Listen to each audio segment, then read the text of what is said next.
Hey friends, welcome back to Storytime with Britt. Today I have one of my favorite stories for you. I feel like I say that a lot. I like a lot of stories.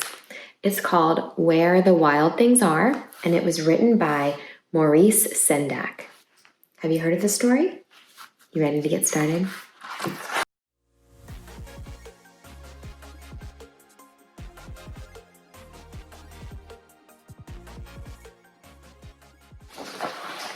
The night Max wore his wolf suit and made mischief of one kind. Here's Max in his wolf suit. And another.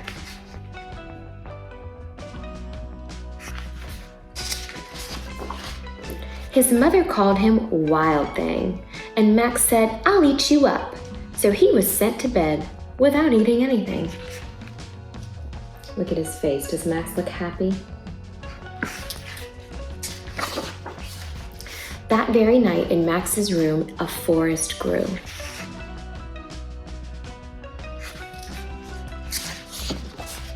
And grew.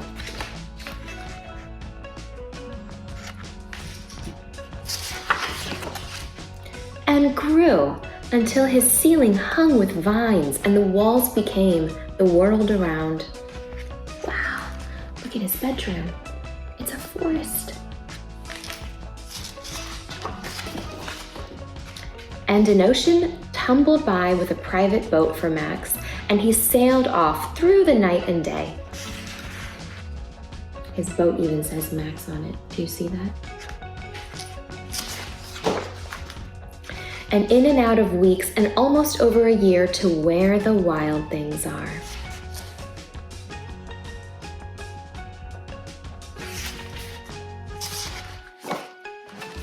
And when he came to the place where the wild things are, they roared their terrible roars and gnashed their terrible teeth and rolled their terrible eyes and showed their terrible claws.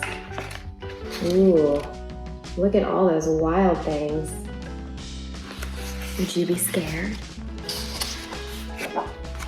Till Max said, "Be still," and tamed them with the magic trick of staring into all their yellow eyes without blinking once, and they were frightened and called him the most wild thing of all. You see Max telling them to be still? He's brave. And made him king of all the wild things. "And now," cried Max, "let the wild rumpus start." Oh my goodness, they're all bowing down to him.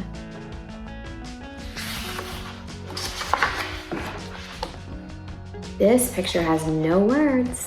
It tells you the story just by looking at the pictures. Looks like they're having some kind of dance party.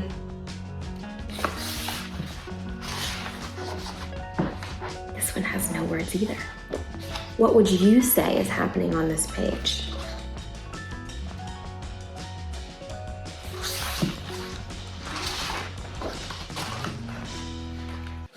What else could you say?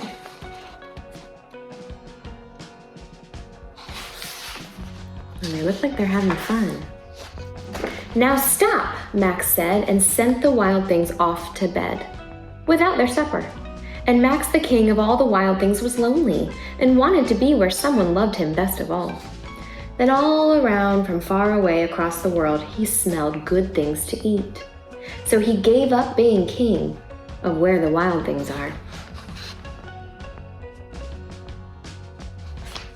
Where do you think he smelled something good to eat? Where would that be coming from?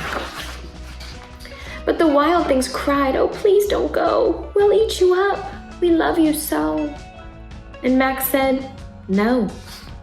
The wild things roared their terrible roars and gnashed their terrible teeth and rolled their terrible eyes and showed their terrible claws. But Max stepped into his private boat and waved goodbye.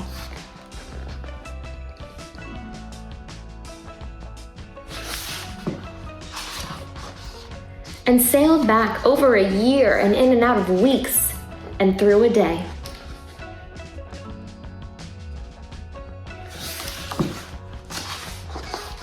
and into the night of his very own room, where he found his supper waiting for him.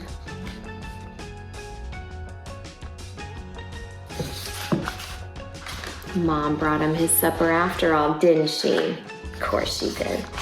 And it was still hot. And there's no pictures on that page. Isn't that a cute story? He went on an adventure, he met wild things, they made him the king, but at the end, he really just missed being at home. I hope you like that story. I hope that you'll give it a like, subscribe, and come back soon. Bye.